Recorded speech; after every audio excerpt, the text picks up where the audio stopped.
Hello everyone, আসসালামু আলাইকুম। আশা করছি সবাই ভালো আছেন, আমরাও আলহামদুলিল্লাহ ভালো আছি। নতুন আরেকটা ব্লগে সবাইকে স্বাগতম। উইকেন্ড মানেই আমাদের ঘোরাফেরা, তাই উইকেন্ডে সপরিবারে মিলে রওনা দিয়ে দিলাম ইতালির রোম শহরের সবচেয়ে বিখ্যাত নদী ত্রেস্তেভেরে দেখতে। এখন বেলা বাজে সন্ধ্যা 7টা। তারপরেও দেখেন বাইরে কি সুন্দর রোদ, প্রচন্ড রকমের গরম ছিল, তাপমাত্রা প্রায় 40 ডিগ্রি। তাই পাবলিক বাসে না গিয়ে আমরা ট্যাক্সি কল করে নিয়েছি। এদিকে আমার টুনটুনি পাখিগুলা অনেক হ্যাপি।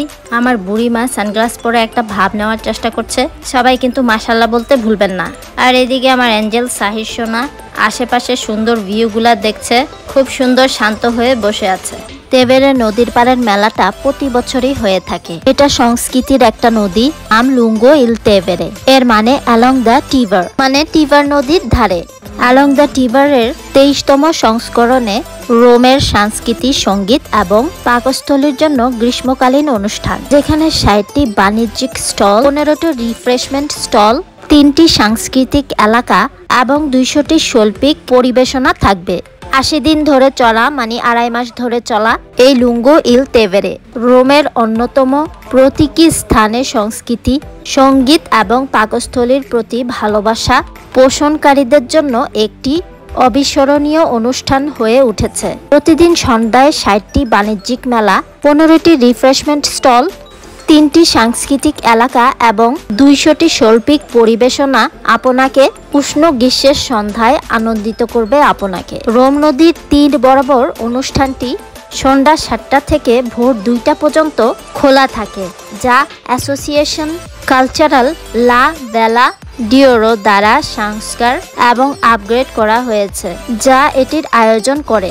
এই রুটটি সাবলেসিয়াস থেকে সিক্সটাস ব্রিজে যাওয়া যায় এবং এখানে আলোকচিত্র ও চলচ্চিত্র প্রদর্শনী, হস্তশিল্পী বা পরিবেশ সম্পর্কিত স্ট্যান্ড, সংস্কৃতি, সাহিত্য, সঙ্গীত এবং শিশু।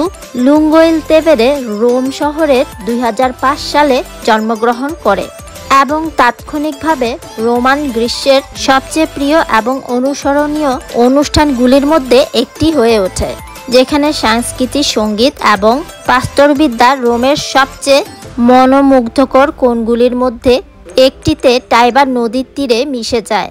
একটি সমৃদ্ধ অনুষ্ঠানের মাধ্যমে যা নাগরিক এবং পর্যটকদের শিল্প, বিনোদন এবং একটি স্মরণীয় পরিবেশের অনন্য অভিজ্ঞতা প্রদান করে। এই ছিল এই তেভেরে নদীর হিস্টোরি। আমরা যারা বাঙালিরা রোমবাসী আছি, তারা সবাই প্রতি বছরই দেখা যায় তেভেরে নদী ধারের এই মেলাটায় ঘুরতে আসি। প্রায় 2.5 মাস ব্যাপী যেহেতু এই মেলাটা চলে থাকে, যা যখন সুযোগ হয় একবার হলেও এই মেলায় ঘুরে যায়। এখানে ছোট্ট একটা ইসোলা তিবেরিনা আছে। যারা যারা এই আইল্যান্ডটা ঘুরে দেখতে চায়, ছোট ছোট কিছু বোট আছে, সময় মতো চলে আসে তারা। টিকিট কেটে সেই বোটগুলো দিয়ে ছোট্ট এই আইল্যান্ডটা ঘুরে দেখতে পারবেন। আমরা মোটামুটি সবগুলো স্টলই ঘুরে দেখেছিলাম। যে স্টলগুলো বেশি পছন্দ হয়েছে ভেতরে গিয়ে ঘুরে দেখে এসেছি। এখানে আসলে বেশ কয়েকটা মূর্তি দেখতে পারবেন, প্রত্যেকটারই আলাদা করে স্টোরি রয়েছে, সাথে ছোট করে লেখা বোর্ডের মধ্যে প্রত্যেকটা স্টোরিগুলোই লেখা আছে। দিনের বেলায় এত লোক না থাকলেও সন্ধ্যা থেকে শুরু করে রাত পর্যন্ত অনেক অনেক মানুষের আনাগোনা থাকে এই জায়গাটায়। সন্ধ্যা থেকে রেস্টুরেন্টের ভিড় জমেছে। সব স্টলগুলোতে ভিড় না জমলেও জুয়েলারির স্টলগুলোতে প্রচুর রকম ভিড় ছিল।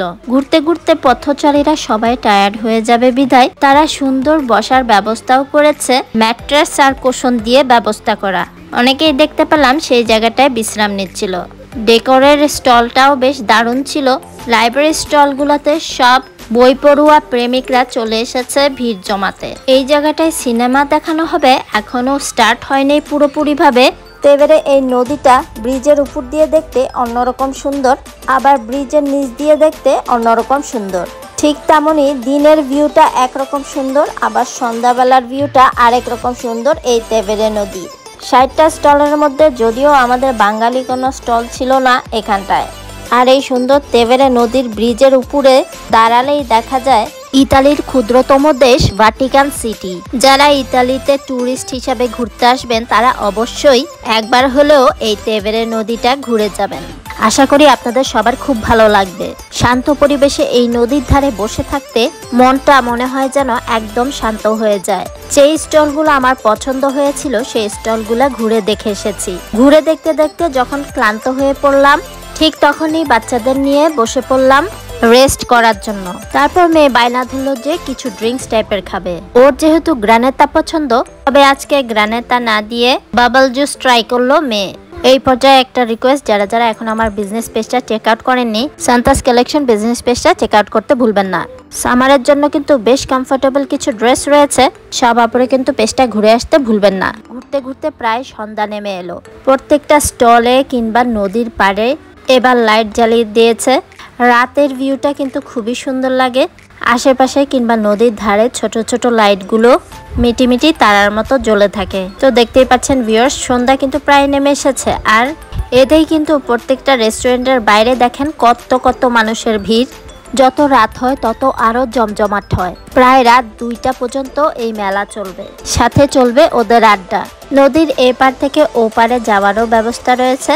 সামনে যেতেই সরু একটা সিঁড়ি রয়েছে, সেখান থেকে সবাই এপার থেকে ওপার চলে যায়। আমরা বাঙালিরা এতটা আড্ডা প্রিয় না যতটা না ইতালিয়ানরা অনেক আড্ডা প্রিয়। সামার বলেন কিংবা উইন্টার বলেন, ওদের আড্ডা সারা বছরই চলতে থাকে।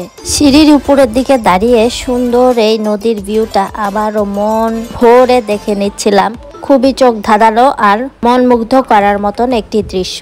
বাচ্চারা এদিকে ক্লান্ত হয়ে পড়েছে, তাই একটু বিশ্রাম করছে। আলহামদুলিল্লাহ আজকের দিনটা বেশ ভালোই কাটলো। আজকের ভিডিওটা সবার কেমন লাগলো অবশ্যই কমেন্টস করে জানাবেন। তার পাশাপাশি লাইক, ফলো, শেয়ার, সাবস্ক্রাইব করে পাশেই থাকবেন। সবাই ভালো, সুস্থ আর নিরাপদে থাকবেন। আমার ছোট্ট পরিবারটার জন্য দোয়া করবেন। ইনশাল্লাহ দেখা হবে আবারও নেক্সট ব্লগে। টিল দেন, আল্লাহ হাফেজ, আসসালামু আলাইকুম। Thanks for watching.